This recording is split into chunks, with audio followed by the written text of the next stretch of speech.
Good morning, everybody. Thank you for joining me. We have had a hopefully wonderful holiday season and we are back. So welcome to 2026.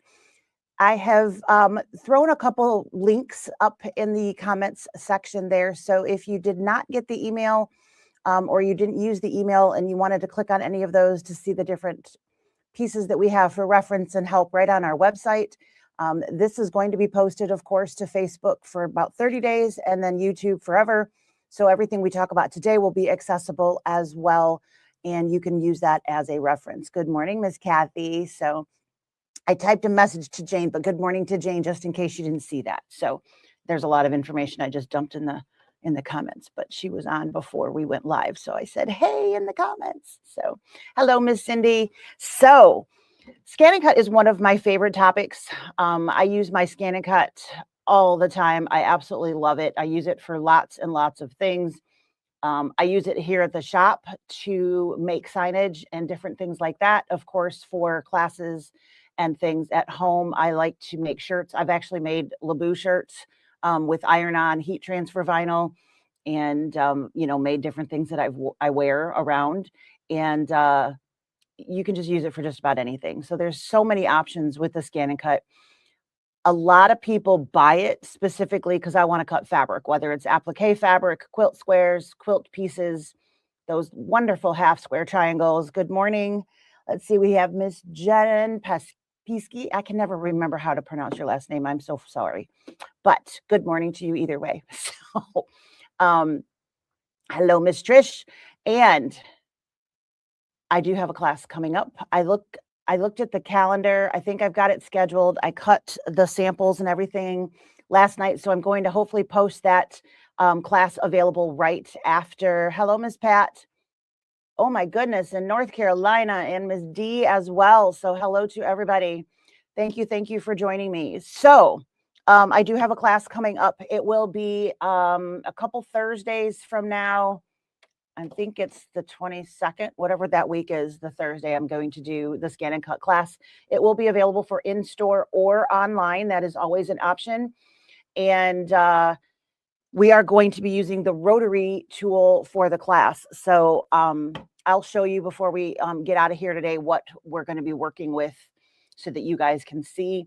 I love the rotary tool. It's one of my favorite blades. I use it for things even when it's not an available thing. So I think you answered yourself, but yes, you can take the classes virtual, whether you get the kit or not, and just play along and listen along, play with what you have. That's fine. I don't usually make the kit mandatory unless it's literally something you absolutely have to get from me. So, so sorry, pardon. All right. So I'm just going to jump in so that there is, I know that you guys, it's kind of odd to hear me rambling on by myself, right? So it's a little different when there's a conversation happening, but we're just going to jump right in. So I'm going to switch my screens here and make this guy bigger. Woo, I'm not sure what just happened on my screen, but I didn't like it. Okay, there we go. Much better. So it full screened on me, and I'm not really sure exactly why. I must have held the mouse down too long or something. But it was very strange, and I lost vision of all of my comments section, which means I can't talk to you guys. So that's not a good thing. All right, so we're going to talk about the mats that you see. Thanks, Trish. I appreciate that. So we have the main mats here. We have 3 different types. So today we are going to be talking about the DX models. I do know a lot of you out there are still using your CM series. They still cut. We still have tools available for those. I can still get you new mats and all of that stuff. I just no longer can teach it because it's just gotten to be too much to try to do both. But I'm always here. If you got it from us, I'm happy to help and answer any questions if you do have a CM at home.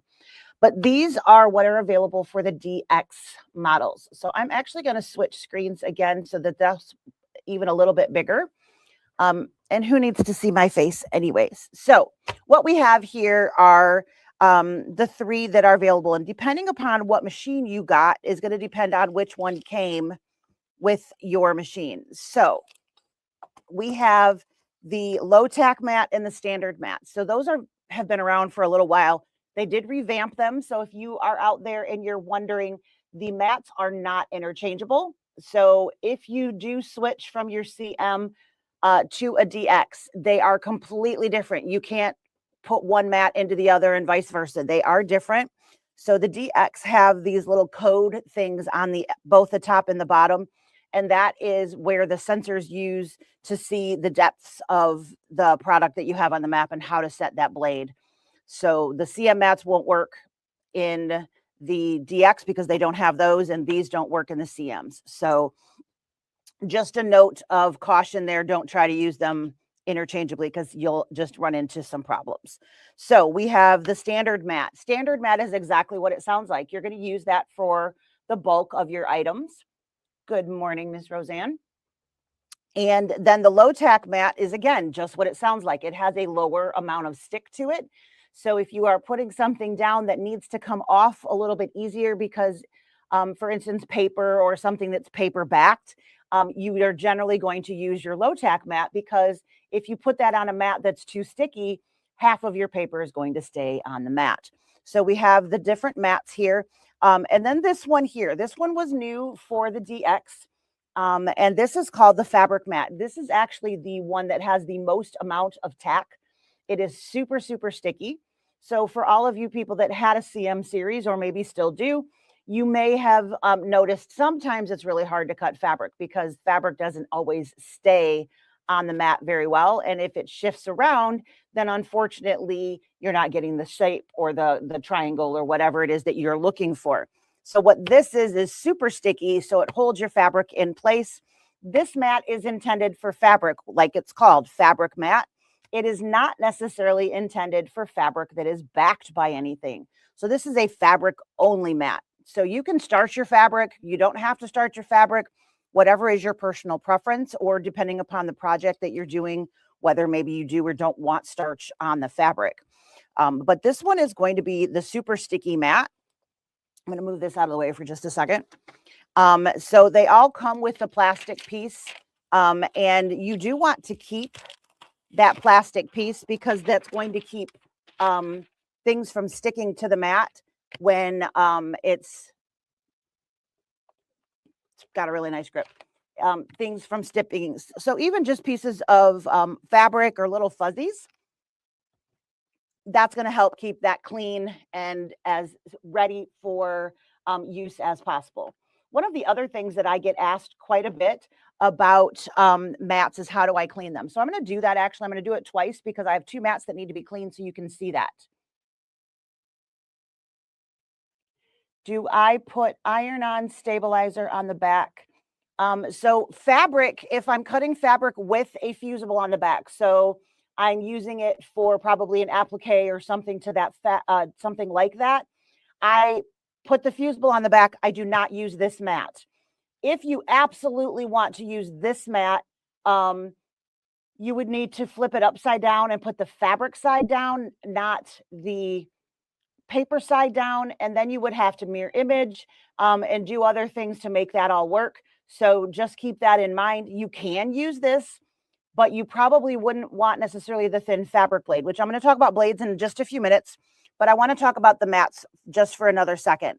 If I generally have a fusible on my fabrics, I'm going to probably use the standard or even the low tack, depending on how new my mats are and how sticky they are. So again, those are generally a paper backed thing. So you don't want to put paper on your fabric mat, and you don't want to put paper on a super, super sticky standard mat either. Otherwise, you're going to leave parts of it behind, which we don't, of course, want. So this is what I use to clean the mats.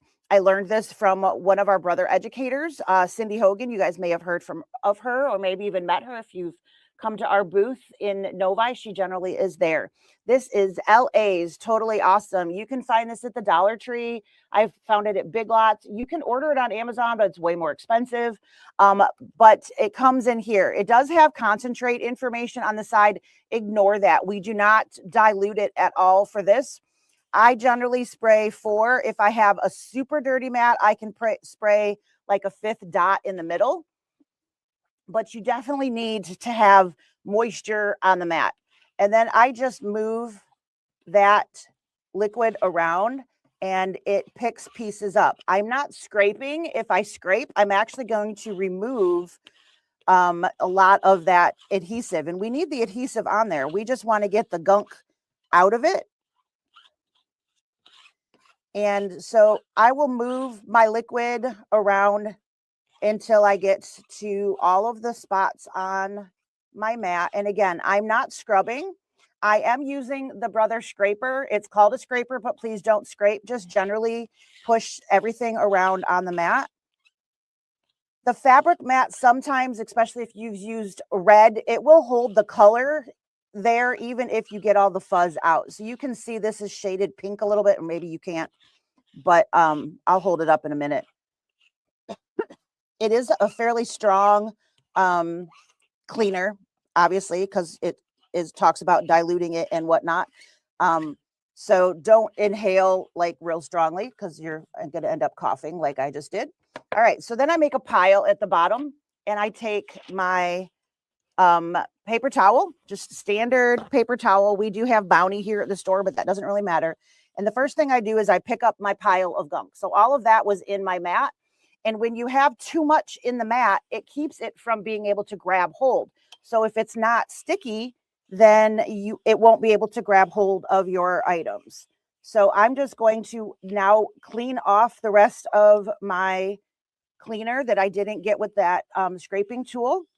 So I'm just gently rubbing that down. Now, important for this, it does need to air dry. So don't put your plastic piece directly back on top of that. Set it aside, let it air dry, and it will be just as sticky as it was when you started. I'm going to do that one more time in case people are just joining us, because this mat needs to be cleaned as well. So, sorry, pardon. You can see the outline a little bit. I cut cork on here, so you can see it was a fabric-backed cork. As a matter of fact, I have it right here. And so it was sitting right like that.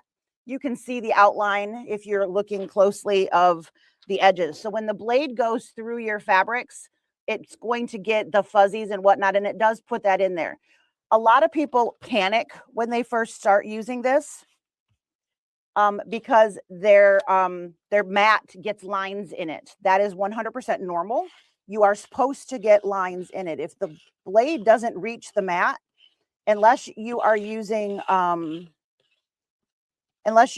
half cut feature, it should put a line on the mat. That is 100% normal. So it didn't really look like that heavy of stuff was on there, but look at all of that that's coming out. And all of that is going to prevent items from being able to stick to my mat. So I want that cleaner to be everywhere. I want to make sure I'm getting all sections. All right. And I'm just gently moving all of that. And then I generally make a pile at the bottom. If I still have little bits, remember, I'm going to use a paper towel, so it doesn't really matter. I'm going to stop cleaning. So the first thing I'm going to do is I'm going to wipe off my scraper and put it back in my toolkit. Then I pick up my pile of yuck, lots of stuff there. And all of that is going to prevent me from being able to use the mat to its best capabilities. So then when I wipe that off, you can see how much more comes up. And I just want to make sure that that gets all of the stuff off. And now you cannot see any yuck. So we are just going to go ahead and let that sit there for a minute. It needs to air dry, like I said. And looks like Sharon's popped on since I had a chance to look over there. So hello to Miss Sharon. The next thing I want to talk about is the blades, and then we'll get into a little bit more depth of each different piece. So the standard ones, you have a standard blade and a standard mat. A standard blade and a standard mat come in every ScanNCut. So it doesn't matter whether you buy an entry-level one, not from me, or actually I do have one entry-level one here that's more like $400 instead of the $800 or $1,000 or $1,100. The standard mat and the standard blade come in every ScanNCut out there. All right. That's because that's the one you're probably going to use the most, right? That makes the most sense. It's the standard blade for standard stuff. All right. The other blades that are available and could come in your box are the fabric blade. I bet you guys can figure out what mat that one generally is used with, right? The fabric mat and the fabric blade do tend to go together. All All right. And then the other one that could possibly come in your box, depending upon, again, which model you purchase, is the rotary blade. And I was just using this one. So this one, they all come with these little caps over the top of the blade, or the bottom, I guess. I throw all of these white caps out. I keep my rotary one because I need to make sure that I have that blade covered, because it is an actual open blade. All right. So it is a miniature rotary blade. And the wonderful thing about this blade is that it works really, really well because there's no drag. So just like when you're cutting with a ruler and you use a rotary blade along a ruler edge, there's no drag on that blade as long as your blade is good, right? If you have nicks in it, then you get some problems. But as long as you have that clear circle, it rolls and you don't have any drag. The same thing happens when you use this, which means you can cut items like this that if you tried to use your standard blade and it was dragging, would pull it off the mat and cause problems, which was the problem that we had a lot of times with our fabrics. So now we have a fabric blade and we have a rotary blade. If I am using fabric by itself, I use the fabric blade. Okay. That is most of the time all I use this little man for. Good morning, Miss Kathy. Can I clean too much? You can leave the cleaner on too long. And like I said, it is a very strong cleaner. So I don't recommend spraying it and then walking away and leaving it sit there, because it will actually eat at things if you do that. So you want to clean and finish the whole process every time. As far as can you clean too much? No, not particularly. But you don't have to clean after every use. You want to clean when you have enough on there that your items aren't able to grab hold as well as you would like. All right, so my fabric mat is dry, and I'm literally, it's sticky, right? I mean, that's the whole point, but it is just as sticky as it was, if not probably more, because there was fuzz in there. So my fabric mat is now ready to be put away. So you want to take your, I'm so sorry. You want to take your plastic piece. And what I generally do is I line up the edge where there's no sticky first, and I get the whole part at the very bottom, which you can't see, it's slightly off screen. There's where you can hang it or whatever. I get that stuff lined up, and then I lay that down so that it's pretty lined up with that. And then I just gently lay that on there. So that's going to protect that. And it's now stuck to the mat underneath of it, which is awesome. There we go. So we have that plastic covering. So that's now protected until the next time I need to use it. The fabric mat I use only for cutting fabric. I don't put anything else on there. And I only use it personally for fabric all by itself. And with that, I'm going to use the fabric blade. I am going to switch cameras here real quick, because this camera, I can zoom in, but it's a little bit harder to see. So we're going to just pop over here. And this is just sleeping. I'll turn it back on in a second. But I really wanted to show you is the size of this blade, which is very, very tiny. You can see it popping out there against the blue. It's just that tiny little tip. And it rotates inside, which is how it turns corners and that kind of thing. Your standard blade, on the other hand, is much more robust. So you can see how much larger that blade is. You can actually really see it. The light just hit it with that shiny spot there. Comparatively, the drag on one versus the drag on the other is going to greatly differ, which is why they came up with this. So this lightweight blade that is just so tiny, and is able to turn corners, and it also doesn't tear and shred your fabric edges. So that is what the fabric blade was designed for, was cutting fabric all by itself. The gold top here matches the gold top of the fabric mat. Some people call this tan. I don't care what you call it, whatever, brown, gold, tan, whatever floats your boat. I just think gold sounds better, you know, what the heck? So those two go together, and I pretty much don't use them for anything else. fabric by itself, starched, not starched. I do think personally it comes out a little bit cleaner when you starch it, but that just makes sense. It totally depends on what your end game is. So is the project that you're going to put that piece of fabric in, can it have starch in it, or is it not supposed to? Because if it's not supposed to, then don't starch it. Just cut it without the starch and it will work just fine on that fabric mat. So this blade matches, I'm going to grab it real quick so you can see that color. It matches the color, and that's how you know they go together. All right. So fabric mat, I know it's upside down, and the fabric blade. Those two are very specific. That's what you use it for. And please don't use it for other things. I have had multiple people go, oh, I just thought I would use the fabric mat because I wanted to make sure it wasn't going to move. Well, it won't move, but it probably won't all come off either, especially if you're using paper or something like that. So we talked a little bit about the standard blade. I'm using the blue background here so that you can see that. It is a much more robust blade. All right. And that is going to give you a lot more bang for your buck. You're going to be able to cut heavier items, and you're going to be able to get a cut on just about anything. So this is what I generally use if I'm doing cardstock, if I am doing standard heat transfer vinyl or craft vinyl that's not super intricate. This is going to work really great. You know, back in the day, we didn't have a vinyl blade, which is what this blue top blade here is. This one looks a lot like your fabric blade. It's a much smaller, more intricate blade so that you can get in smaller spots.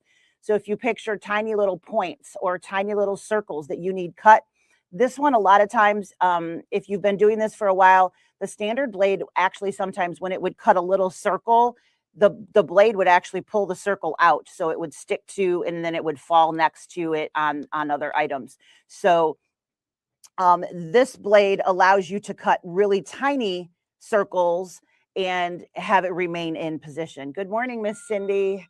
Have I cut felt or cuddle with any success on my ScanNCut? Yes, I absolutely have cut felt.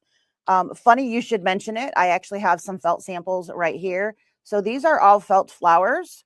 And there is different quality felts that I have cut. So this navy blue is basically the same file, but they're very different quality of felts, different types of cuts. So this one is more like a rose. And what this is basically a big spread out circle, and you just get these cuts and then you roll it and you get your flowers. So these are rolled flowers. This is actually one of the things that I'm going to do in the class that's coming up. We are going to cut felt as well. So if you get the kit, you'll get a piece of cork and you'll get a piece of felt. And that's what we're going to cut with the rotary blade. So now that we have this here a little bit better, you can see this miniature rotary blade. And it really is a wonderful, wonderful tool. And again, I highly recommend that you keep that white piece because it's open and you don't want it, to cut up your case or whatever you have it sitting in, and you don't want to cut your fingers when you pull it out of wherever you store it. So keep that on there until you're ready to use it so that you keep yourself and anybody else around you safe. All right. The only other blade that I haven't actually shown you is this vinyl blade. I talked about it briefly. It's just almost like your fabric blade, slightly different shape, but it's very similar in that it's a very dainty blade, and that's going to allow you to cut really tiny circles or little points, like a little end point on lettering or things like that. Please take a minute and hit the thumbs up button. Yes, thank you so much. That is very sweet. Yes, we are definitely we're out there with a lot of other people that are talking about different things. So if you like all of my videos, that definitely helps us out. So just thank you for that, Miss Cindy. All right. So we've talked about the different blades. When do I use what? I did put up at the very beginning of all of the comments here, the links to our site so that you can download those. I also put links in the email that I sent out. So if you're on our email list, you can download all of those different pieces. And those are things that are going to help you when you're at home and I'm not available to call and ask a question. But during working hours, I invite you to call and say, hey, I'm doing this. What would you cut this on? Or what blade would you do? Or how would you prep your fabric? Or whatever that happens to be. A lot of you joined us for our block of the month. We ran it twice, and it was called My Happy Place, and it was all sewing things. I used the rotary blade with a fusible backed fabric for all of my appliques on that entire quilt. So I pre-cut all of my applique pieces using this blade, and I had that with fusible on the back. And it did a beautiful job. It didn't shred anything. It cut beautifully. Everything came out exactly like it was supposed to. And I didn't ruin any fabric because I didn't have things separating because of the drag. So I don't know if you've ever cut fabric before and you have your two pieces. So you have your fusible and you have your fabric. You fuse them together, you put them on the mat, and you go to cut them and they separate out. And that is no fun. And it ruins both pieces because it's cut into them. So you have to redo. Sometimes you can iron them back together, but the drag that's you being on that heavier blade is what's causing that. So if you use the rotary blade, there is zero drag, which is why we can cut felt. Let's see if I used to have a whole bunch of samples in my little toolkit here. And somebody thought it was a really good idea to take them all out. And I don't know where they went. So they're in a pile somewhere in this store, but I actually have a small minky star, and I have a small leather star, and then I have cork. This is the vinyl from OESD. This is great to cut with that rotary blade. I think I probably use my rotary blade at this point more than any other blade. The only time I'm not really using this for the most part is if I'm doing paper, because I don't want to use this and dull that out.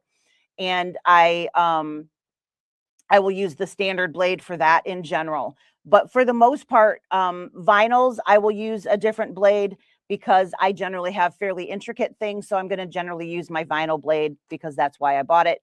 But for all of my fabrics and all of my funky fabrics, anything that I'm cutting fabric wise, unless it's just fabric by itself on the fabric bed, I'm using this rotary blade for.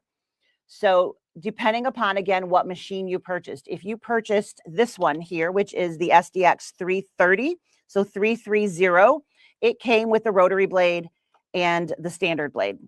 All right. So you got these two blades and you got the standard mat and the low tack mat. Low tack, because a lot of times your felt and your cork and things you're going to use this for, you're going to use a low tack mat for. If you buy the 325, you're going to get the standard blade, because I told you that comes in every box, and you're going to get the fabric blade. You're going to get the standard mat and the fabric mat. Everything is available separately. So you can add on whatever you don't get in the box that you have decided to purchase. You can just add that on. If your machine does not come with a rotary blade, I highly recommend it. If your machine did not come with a fabric blade and you plan to cut fabric pieces that aren't fusible backed, I would recommend you get the fabric blade and the fabric mat. If you're planning to always use it with applique, so you're always going to have a backing on it, you probably don't need the fabric blade itself. I find a lot of people tell me that they buy their ScanNCut so that they have a way to cut fabric. And then they find out all the other things that the ScanNCut can do, and they don't just cut their appliques on it. They cut so many other things. So whether your felt is going into a project, whether you're making 3D things, whatever it is, it cuts felt beautifully. If you are looking for minky, it will absolutely do that. You can pre-cut minky applique shapes and set them in place. The class that I am talking about, I am going to do, I believe it's the 22nd. So Monday's the 19th, 2021. Yeah, so the 22nd of this month, so just a couple weeks from now. And we are going to cut a piece of felt, and we are going to cut a piece, actually this is the cork that we're going to cut. It's called, I can't remember. So sorry. It was right there to graffiti or something like that. But it's very fun. It's got a lot of really great color and a lot of texture to it. We have that in the store here. So that's what we're going to do. And this is the piece that we're going to cut, so that you just put a little, either a piece in that you separate out, which I don't recommend necessarily, but that could do. You could use a cam snap here, or I have rivets in here. So if you are in store, I do have a rivet press here at the shop.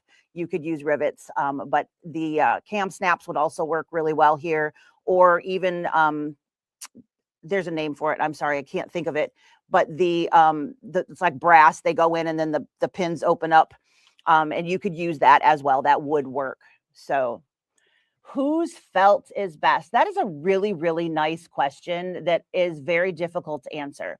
I can tell you that sometimes you want a stiffer felt. You don't want it to be really soft, and we'll just say wimpy, because sometimes the really soft, really what feels really nice and soft doesn't stand up very well. Like even in the flowers, they tend to sink down a little bit more and be a little bit, yeah, I knew what you meant. No worries.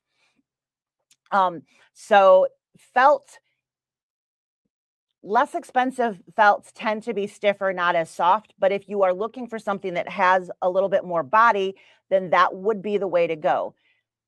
In my brain, the best tends to be, what is it? How does it feel? Right. So what, that kind of thing. And honestly, of all of the felts that I've worked with here, Kimberbell felt is probably the softest. It's nice and heavy. And it definitely has some advantages. As far as these go, it's fine. It definitely works. So you can see there's a nice little spin, and you just keep spinning that out, and that's how these are cut, and then you roll them together, and that's how you get these great flowers. You can do them in any color you want. There are leaves. Leaves don't tend to look quite as nice because, again, they get a little wimpy, so a cheaper felt would probably be better. This is a little bit less expensive felt. I don't remember where I picked it up, but you can see it doesn't kind of relax. Well, maybe you can't. Dark is really hard to see right there, isn't it? So sorry. But I don't know if there's a blanket answer for what is best, because it does sometimes depend on what your project is, how it's going to play in there. But I don't see through the Kimberbell felt. It feels wonderful. It cuts really great. And it does a really nice job, and it's not thin where you have spots that you can see through that. Sometimes when you get a less expensive piece, you get spots that you can see through. And I know this isn't a great example, but it's got like a film on it, so it's a little stiffer, and there are thinner spots that are not as dense. So you get some variance in a less expensive piece. The less expensive ones you can generally get at like a Hobby Lobby or a Michael's or something like that. Of course, you used to be able to get it at Joann's, but that's not an option. For the most part, if flowers or something like that is your goal, it doesn't really matter what you're doing. Have I ever cut OESD felt? Yes, I have, Miss Cindy. And OESD felt is very nice. It's also nice because the colors are different between OESD and the Kimberbell. They're different sized pieces as well. So I believe in the OESD packaging, you get 2 pieces. And in the Kimberbell, you get just a single piece, but it's larger than, so they fairly well balance out in size and how much felt you get, but it's 2 pieces versus 1 larger piece. They are discontinuing some of those Kimberbell felts. I don't believe they're discontinuing all of them, but who knows? Kimberbell changes their mind on things on a regular basis. And I can't keep up with what they're doing and what they're not doing anymore. They put everything on sale, so it's not just old stuff anymore. So used to be they only put the discontinued items or older items on sale. Now it's kind of a free-for-all. Who knows what's going to be on sale? Is this class live so we can sign up and not have to be in the store because you're in Texas? Well, I'm glad you're in Texas, and that's why you don't want to be in the store. But yes, it will be a virtual option. I will have kits available. You'll get, again, a piece of the cork and a piece of felt in the kit. It is not mandatory to buy the kit if you have items at home. So for those of you who are out of state and want to participate, we are going to be talking exclusively about the rotary blade in that class, and we will be cutting those items. We'll talk about things that are in the machine, how to add different things in, and where I get different files and things like that. So it's not going to just be cut 2 pieces and then we'll be done. It will have educational things in there as well. But you can absolutely join the class, and you can use your own materials at home, especially if you're out of state and you sign up last minute. I'm not going to be able to get you a kit on time. Mail is very slow right now. So even if I send it out, it's not necessarily a 2-day ship. So Do keep that in mind if you're out of state. Either sign up early enough, and I'm hoping to get that all listed and posted right after we sign off here today. I do have a pickup, but Ronnie's in today, so I'm going to have him do that.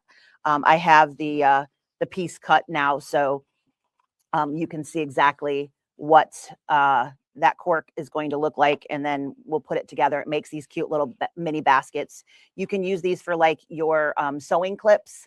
You can use these for just little pieces of anything as an office thing. It's all different kinds of things. As soon as I am done here, I'm going to get Ronnie all of the information, and he's going to get that listed. So there will be probably just the $20 class fee. You can use your club card for that class. If you have it, you can use that. And then there will be a kit. I have to look up the dimensions of what this size piece would cost for that. And then of course a piece of felt, and that's going to be what your kit is. So again, it's not always about what you're making. Sometimes it's just about how do I use that tool and how do I cut different products. So just because you maybe don't want a little basket doesn't mean you shouldn't take the class. So sometimes I'm hesitant to put a project in because people don't take the class if they don't want to build that project. And that's not necessarily the focus of it isn't necessarily what you finish. It's how you got there and what you used and how it cuts and the different things like that. So let's talk a little bit more about basics. When we are using our mats, if I am cutting paper, which I didn't bring I didn't bring really any samples over other than the cork because I literally just cut it, and the felt because I leave them sitting on top. So I didn't bring over all the kinds of things that you can cut, but so sorry, pardon. The things that you can do. Obviously, you can cut fabric on the fabric mat. You can cut fabric backed on either the low tack if it's a newer mat or a standard tack if it's not as new. You come for the fun. I love it. Well, we try to make it fun no matter what you're doing. So that's definitely a goal. I always like to make it fun. I'm going to just grab a sip. I apologize. Hopefully that'll stop the coughing. Apologize on that one. Okay, so basics. Fabric by itself. You're going to use the fabric mat and the fabric blade. Starched or unstarched, does not matter. I'm going to go back over here just so that you can see. So the fabric mat and the fabric blade, those are very, very specific. You're going to use them specifically for cutting fabric. It can be starched. It doesn't have to be starched, but this is what you're going to use if you're going to be cutting, for instance, quilt squares, so half square triangles and all of those kinds of things. That is all you want to use that mat for. So it is very specific. It was designed to be very specific. So that is what that one is for. These two can be a little bit more interchangeable. And part of that is going to depend on how new those different pieces are. So if you have a brand new low tack mat, it's going to be fairly sticky still. All right. Just because it's low tack doesn't mean there's nothing there, right? You have some tack. That's the whole point. You have to have something. This is when it's brand new, what you're going to be using for those felts, for the cork, for paper, all of that kind of thing, because you want to make sure that what you're putting down can come back up. If you use something with too much tack, so especially a brand new standard mat has a whole lot of tack on it. It's not as sticky as the fabric, but it's got a lot on there, and that's the whole point. As you use it, you get cut lines through there, and those cut lines actually diminish the area, the surface area that has enough tack to hold your items, which is why we recommend that you move your cuts around the mat. Don't always cut in that right top corner, which is where your design is going to load in your ScanNCut. It will always load in that upper left-hand corner. I think I said right, and I apologize. It's the upper left-hand corner. So it looks like this when it's in the machine, and it's always going to load right here. If you always cut here, this corner of your mat is going to die fairly quickly because it's going to be cut lines everywhere, and there's not going to be a large enough surface area without a cut line to actually hold anything down. All right. So you want to move things around so that it's not cutting right in the same spot at all times. If you are cutting the same thing multiple times, if you have any possibility, shift it a little bit just sideways so you don't get a groove of a really deep cut that you've built in because it cut 20 of the same shape. That's going to cut you're going to get a groove in there because it's going to cut in the exact same spot. You should absolutely not have the blade cutting all the way through your mat, no matter what you're doing. There should not be that happening. If that's happening, there's something wrong. You've got something in your blade that's not allowing it to move. You've got something going on. I definitely would turn the machine off, turn it back on, let it recenter, all of those kinds of things. Your blades can get dirty. All right. So for instance, I had a customer come in and say, I cut all of this glitter vinyl and all this stuff, which had little glitter flakes on it, right? And glitter paper and all these different things because she was making Christmassy stuff and she was making it all really decorative. And she had a great time. But then when she went back to use it the next time, the blade wasn't cutting right.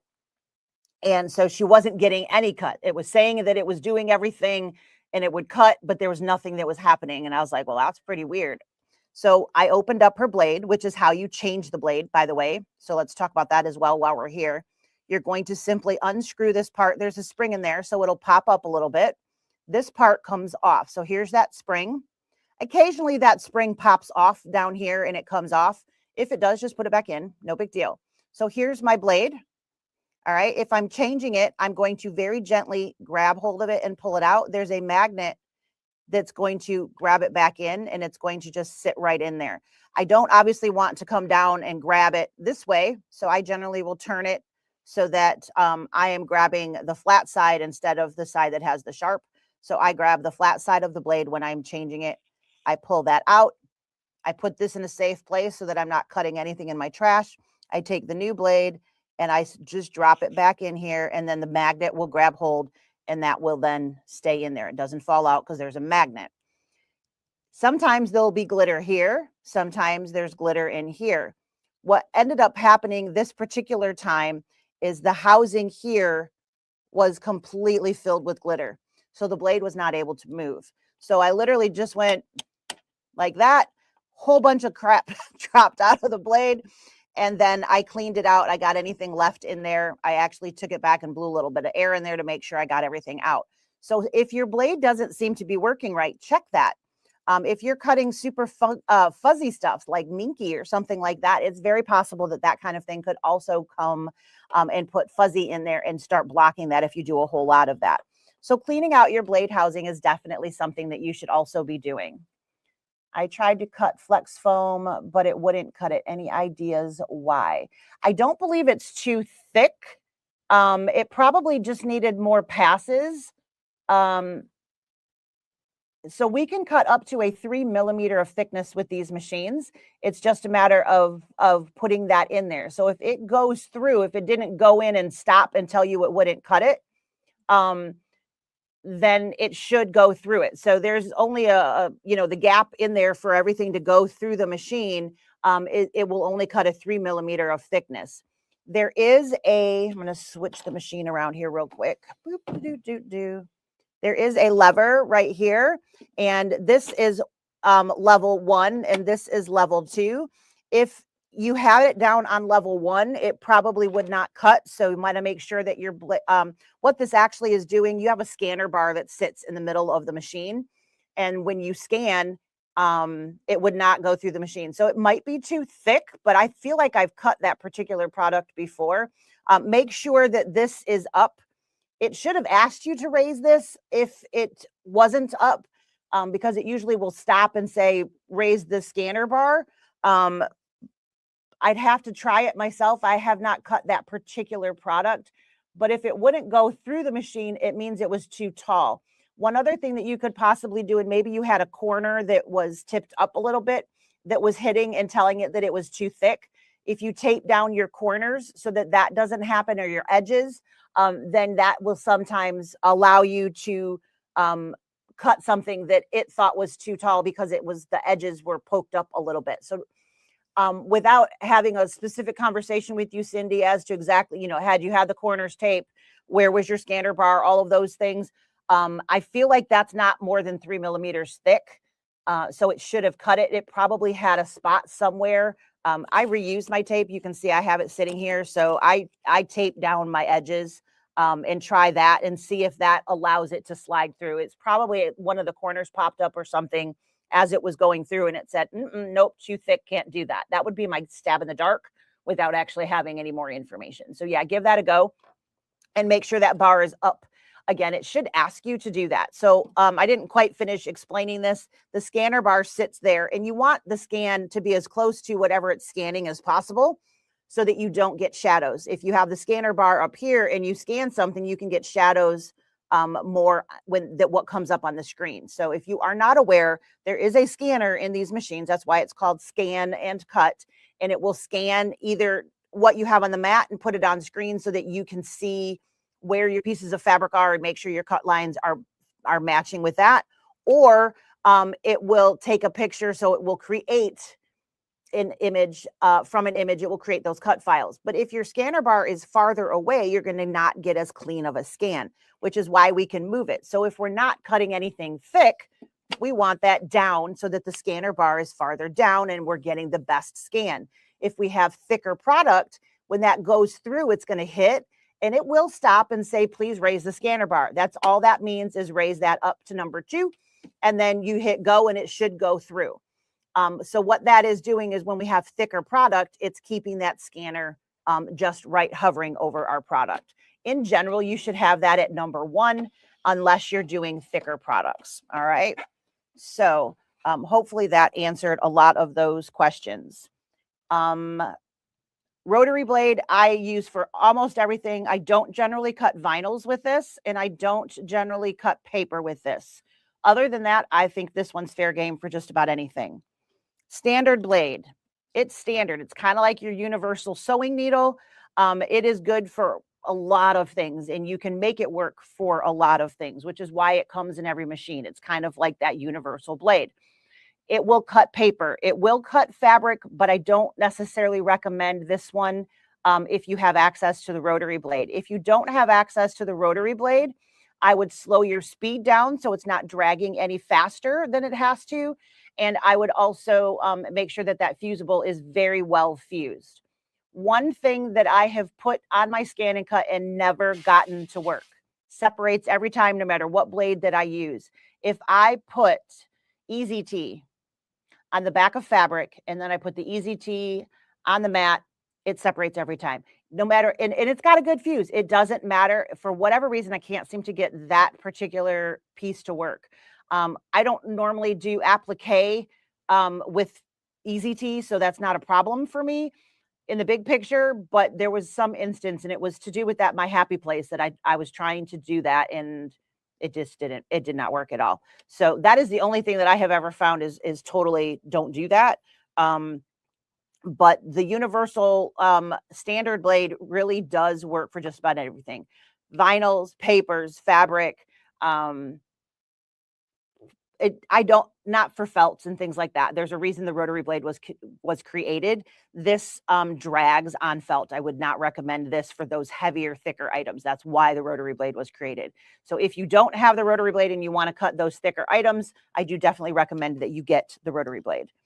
This blade I love, but I am a big vinyl cutter. So this is the vinyl blade. It does not come in any machines anymore. It used to come in the 230. So if you have a 230, it may have come in your box. This one was designed to cut intricate vinyl. So heat transfer vinyl or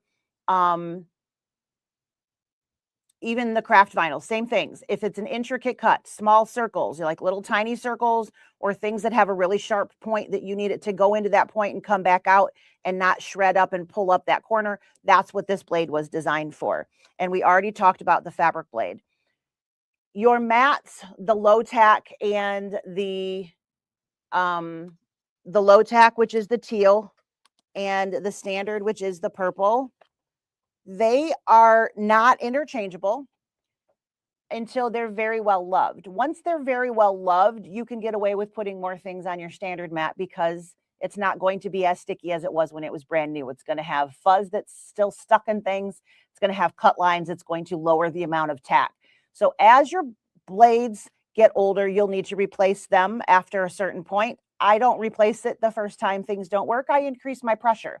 So I give it a little extra oomph before I replace it. And I generally bump that up to 2. When I get to 3 or when I need to get to 3, I just replace the blade. Replacing the mats when things are no longer sticking and you're cleaning them and everything's going as it's supposed to, except things are shifting no matter what. Tape is definitely your friend. All right. So we sell the ScanNCut tape. All washi tapes are not created equal. I have tried other ones. This is called a washi tape, but it is heavier and it's stickier than standard washi tape. If you use standard washi tape, you may get one cut run out of it, but it doesn't stay on the mat very well at all. And it definitely doesn't hold your product very, very securely. The ScanNCut tape was designed specifically for holding things to the mat, and I have put it right on the adhesive and still been able to get that back off. If you try to put regular tape on here, it's going to stick into that adhesive. It's not going to come back off. But if you are trying to elongate the life of your mat, taping down the sides, don't tape up here because that's where your blade sets. So if your blade tests and it hits the tape, it's not going to get the right depth. So you don't want to tape at the top of your mat where the machine, where it's entering in the machine. Good morning, Miss Karen. But you can tape just below the black line or up to the black line, and you can tape anything down here. So the edges of your felt, the edges of your fabric, those kinds of things, there's no reason that you can't tape that. For a while, we were told that the ScanNCut tape was being discontinued. I don't know if they got a lot of flack for that or what happened, but it is still available and I do have it in stock. And it is something I definitely recommend having to make your life a little bit easier. I tend to tape almost all of my papers just because I don't want that shifting. And paper is kind of finicky because it's kind of stiff. The cardboard doesn't always bend. If your blade is trying to turn and it can't quite turn and it's trying to move, it's going to pop that paper off. So I do definitely like tape to help with that kind of thing. All right. So as time goes on, your low tack mat is going to get to the point where it has not very much tack at all. You can still use it for things like felt or fabric backed cork, and then just tape those edges down and it will still work. It should have enough to do that even when there's a low amount of tack on a low tack mat. You can switch and put those items onto a standard mat if they've been very well loved. So if it's not as tacky as it was originally, then you can start putting things on here that I told you not to do with the first when it's brand new. Pieces of paper. Do not put cardstock on a standard mat when it's a brand new mat. You're going to leave half of that paper behind and you're going to end up replacing your mat. And there's not a whole lot I can do to help that. You can clean the living daylights out of it, but the only way to get it off there is to scrape. And what happens when we scrape is we remove the adhesive. So you're ruining the mat. So do not put those items on here because you want them to come back off. That's what the low tack mat is for. So you will need to replace your mats at some point. They are not considered forever items. They self-heal to an extent, but at the same time, those grooves are there for a reason. They have to happen or you're not getting a clean cut all the way through your product. And that is not going to last forever. It's just not. So the mats that come in the machines are 12 by 12. We do have a low tack and a standard tack 12 by 24 if you want to cut larger items. And then there's the scanning mat, which I haven't talked about at all because that's, in my opinion, not basic. So I said we were going to talk ScanNCut basics today, and that is my opinion. It's coming out of your basic level. If you are scanning, I have talked about scanning before. We've done a class that's only on scanning and how that all works. I do have that information. If that's something that you're trying to work on, I can certainly help you out with that. The scanning mats come in a 12 by 12 or a 12 by 24. The 12 by 24 will work in any of our 225s, 230s, 325, 330s. If you buy one of those, what are they, 85s or whatever the lower numbers are, they don't scan in 24 inches. They will scan, but they don't scan in 24 inches. They don't have the capacity to do that. So there are a few differences for sure between the less expensive ones. You will only get one mat, one blade, which is the standard in in those lower machines. I do have one here if that is something somebody's dying to get into a DX model, but they don't want to spend $800 or $1,000 to get into one of our regular dealer machines. I do have one of those here, which means if you buy it from me, I still come with it, right? In the machines themselves, they are extremely user-friendly. So if you are I will come back to your question. Give me just a second. Let me go where I was going here, and then we'll talk about that. So this is the main screen. When you turn the machine on, off of the screen, we have our home button, which at any given time will take you back to this screen.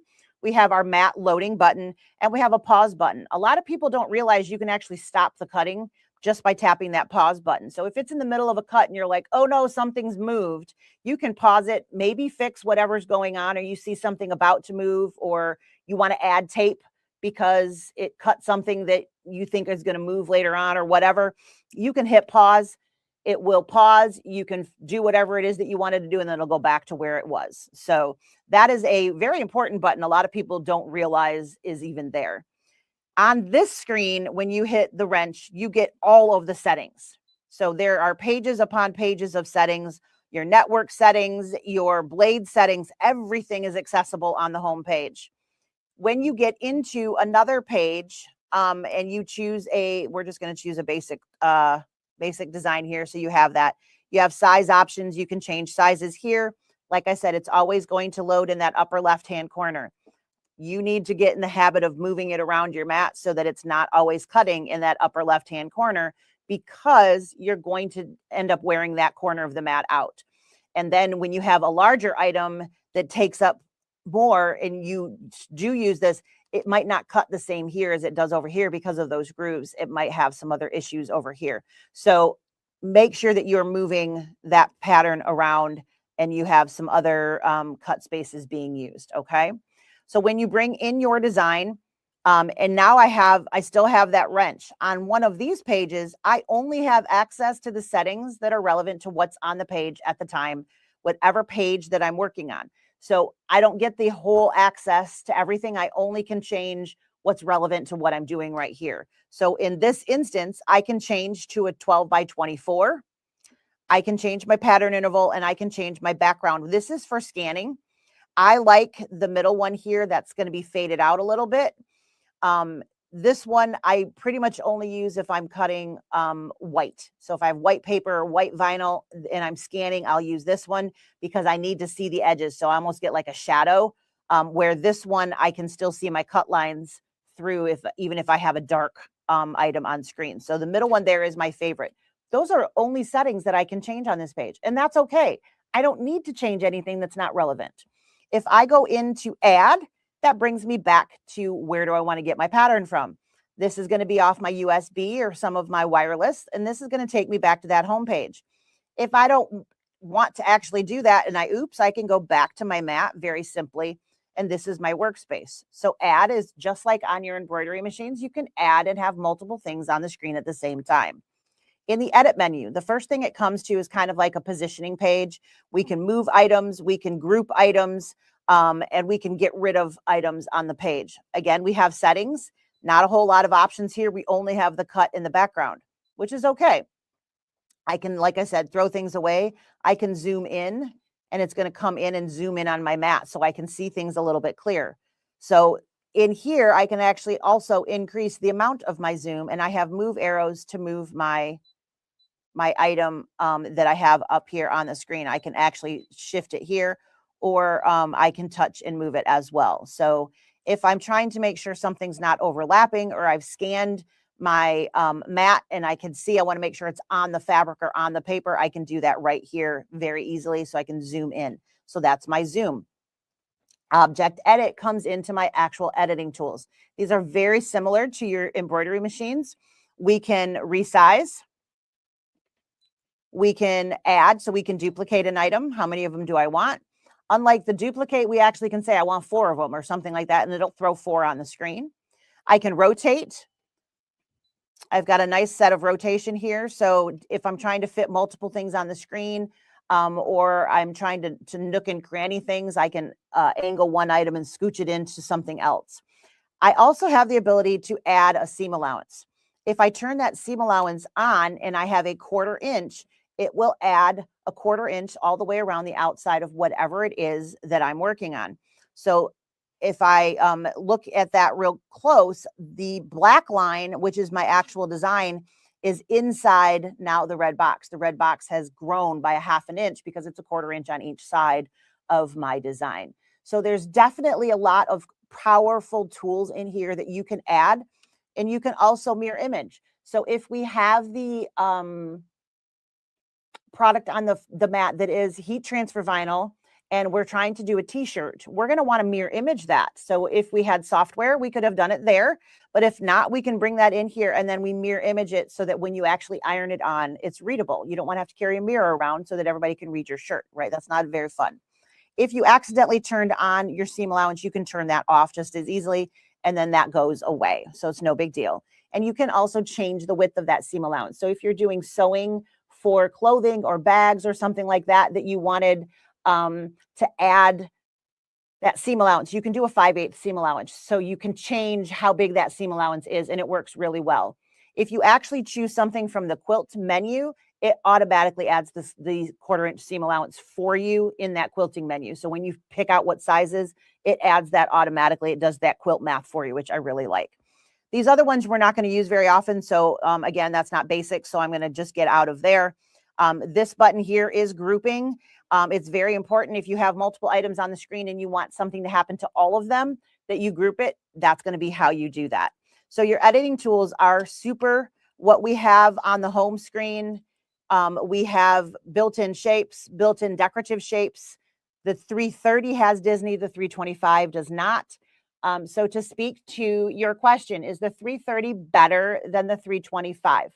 They are going to cut exactly the same. They have the same mechanical capabilities. It's what's built into the machine that's going to be different. So the stuff that comes in the machine, you get a few more fonts and you get the Disney designs. There's a few different things that are in the 330. So you get a little bit more. Hello. But it is mechanically, they're the same. So I don't generally, unless Disney is important to you and you want Disney, then there's no question you want that 330.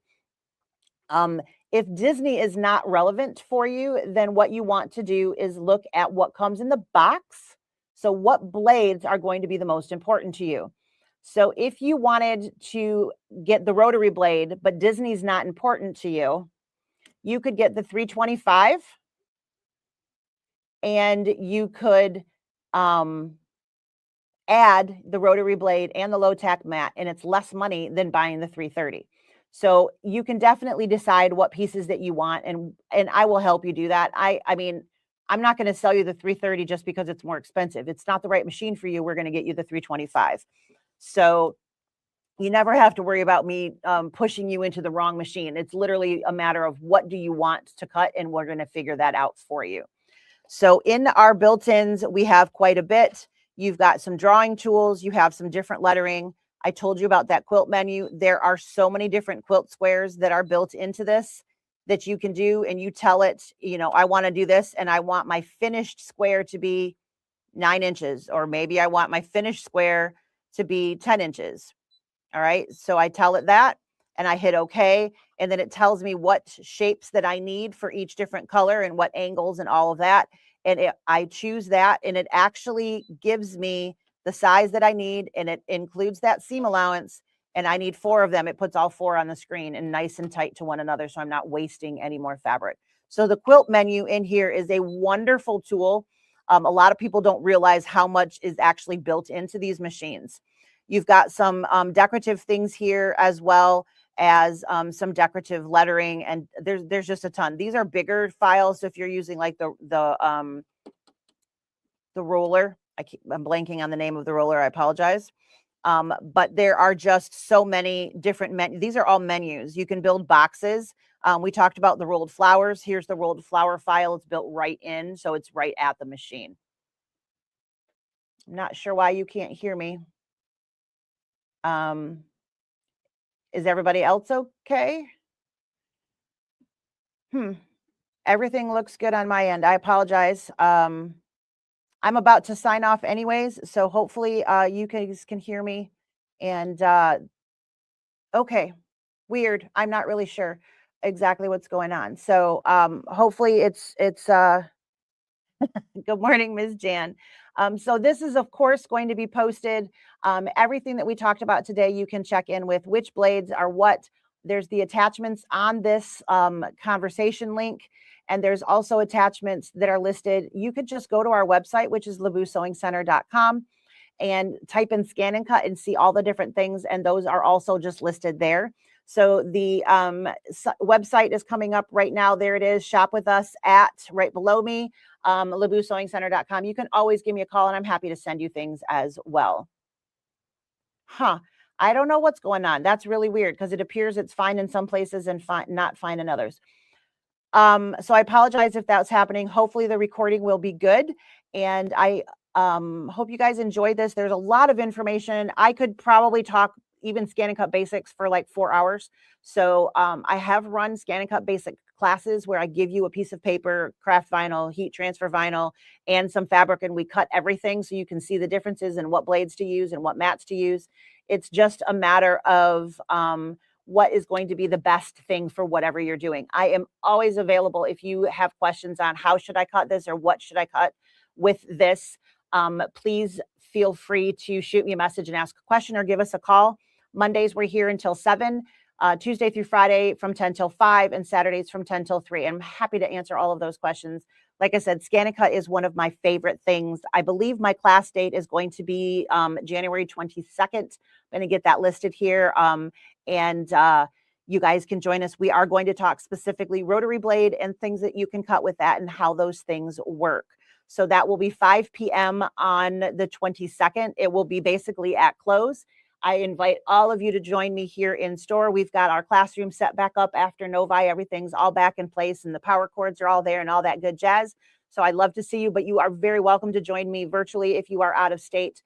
I'm happy to have you guys join in and here. I will have kits prepped. If you don't want a kit, you can use your product at home. I don't care. So there'll be a class fee and a kit fee. You can choose if you just want to do the class or if you would like a kit. If you would like a kit and you are out of state, please sign up as soon as possible so we can get that in the mail for you and not have to worry about it being not there on time. So thank you so much for joining me. I am hoping to do a little bit more educational things this year. That's kind of my goal, to get different pieces of machines. So we talked ScanNCut today and the basics of how to do all of that. I will probably talk ScanNCut again and with different features and things like that. But my plan is to kind of go through the machines and say, you know, this is how you thread these. This is how you clean these. This is how you do this. And this is how you choose the stitch. And some a little bit more basic things on there so that especially when people are just getting started, there's a little bit more reference points for them. So I will still be doing stitch outs of, you know, blocks that come in and like, this is a weird block, let's stitch it out together. I'll still be doing things like that, but I am going to focus a little bit more on educational. So it's going to give you a little bit more information about your machines and how to use them to their best advantage. I can absolutely do a class on Canvas. I have done that before. I don't know if there's a video on it. I can check and see, but there is a handout on Canvas. It's in the links up at the top of the comments. So you can grab that in the meantime, or of course, always call and ask questions. Thank you so much for joining me. I appreciate all of you, and Happy New Year. If I don't think I said that. I said this is 2026, but I don't think I wished you guys a Happy New Year. So Happy New Year to all of you, and please feel free to call anytime. You guys have a great one. We'll see you next week, which live on Wednesdays at 9 a.m. We'll see you there. Bye.